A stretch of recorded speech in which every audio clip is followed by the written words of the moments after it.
קוראים לי חיר עקר, אני מכפר מכר, אני בן 42.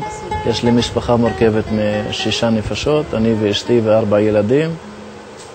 זהו, ואני עובד בנפחות ברזל. חיר למד עד כיתה ט', עד שאגר כוח לעבודה של ממש עבד בשטראוס ולמד בתור תחביב נגינה על גיטרה וניגן בלהקות. בגיל 18 למד בבית ספר מקצועי בתמרה, עשה כ10 שנים במסגרות, ורק אז נפנה ללמוד נפחות אצל אורי חופי מעין שמר. הגעתי לחופי בשביל להירשם לקורס נפחות, היה פסנתר, ניגנתי קצר ואז הגיע אליי חופי וגילה שאני גם כן, יש לי את הקשר במוסיקה והוא אמר שאתה תהיה נפח טוב. למדתי קורס בסיסי שזה 5 ימים וזהו, התחלתי אחר כך לעבוד בנפחות.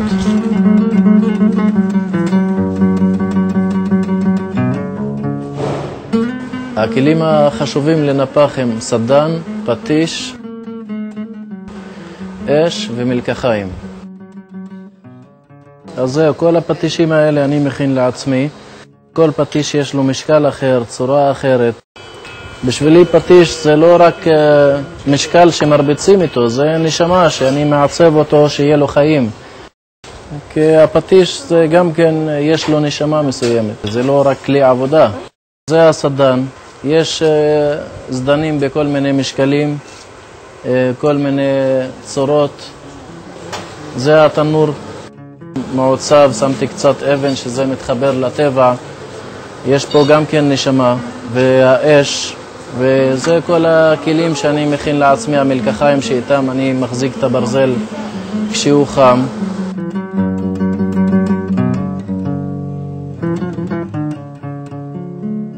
אנחנו 3 אנשים עובדים בבית מלאכה הזה. יש לי בן אדם בן 60, רוסי שהוא עובד איתי, ויש לי אחיין שלי שהוא עובד איתי בן 21.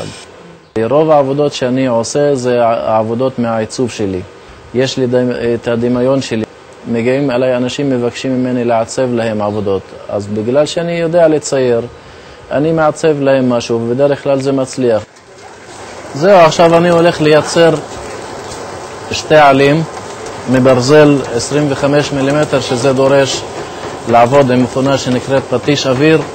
העלה בשבילי זה סמל לחיים, שזה דבר שהוא גודל וירוק ויפה.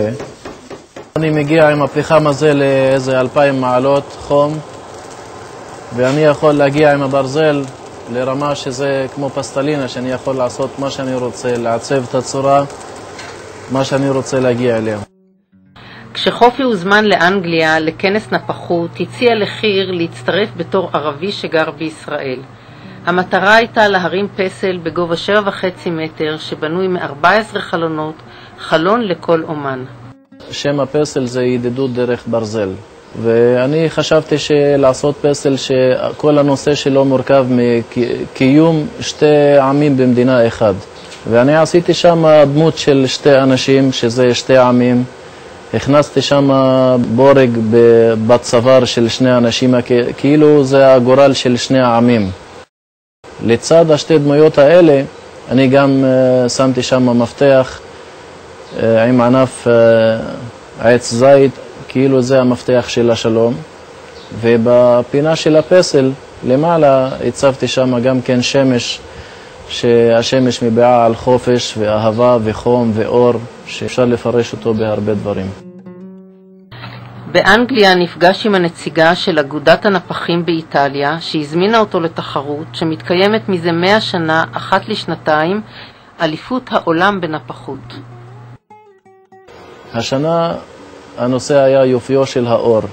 בשבילי היה האור הכי יפה בעולם, שילד נולד לחיים, יוצא לחיים מהבטן של אמא, ועשיתי פסל שאני חשבתי שזה יביע על הנושא.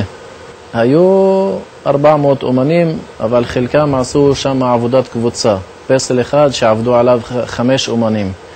היו שם זוגות, היו שם שלישיות. אני עשיתי עבודת יחיד. אני לפני שנסעתי לאיטליה, התחברתי יותר לאישה בהיריון. אני חשבתי שהאור בא מהספר. חישבתי את השעות שהם נותנים 3 שעות. לקחתי את האור, את העלים שזה סמל לחיים, ואת ההיריון של האישה. כשאני ישבתי במטוס, אני חשבתי, מה, אתה השתגעת, אתה הולך להתחרות עם נפחים הכי טובים בעולם? היה לי שם פחד, אני לא ידעתי איזה כלים נמצאים שם, הכלים שאני לא רגיל אליהם. ואני לקחתי את הפטיש האישי שלי ואיתו עשיתי כל הפסל. ואחרי 3 ימים יש תוצאה והחליטו שאני מקום ראשון בעולם. בשביל לקבל את אליפות העולם היה צריך לעמוד ב10 קטגוריות. אני קיבלתי ב10 קטגוריות 10 מ-10. על הנושא, על השיטת עבודה, על הטכניקה שעבדתי בה, על כל הדברים.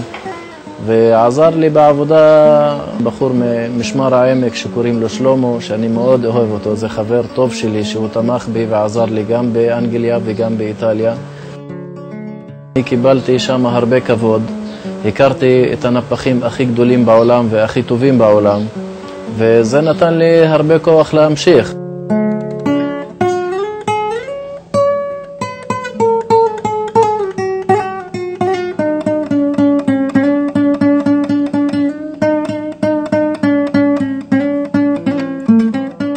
אני עבדתי קשה בשביל להקים את הנפחייה הזאת, שזה גם כן מקצוע שיש שם ידע, רגשות, אומנות. ויש לי 2 ילדים שאני מאוד רוצה שיהיו נפחים, ימשיכו את הדרך שלי. יש לי את הילדה קטנה שהיא רוצה להיות נפחית, הבחורה הערבייה הראשונה שתהיה נפחית ברזל בעולם. אחרי שהיא ראתה כל התמונות של הנפחיות האירופאית שאני נפגשתי איתן שם, היא החליטה להיות נפחית. אני עובד על זה בשביל דרך הידיים והידע שלי והאומנות שלי לעשות שלום בעולם, דרך האומנות.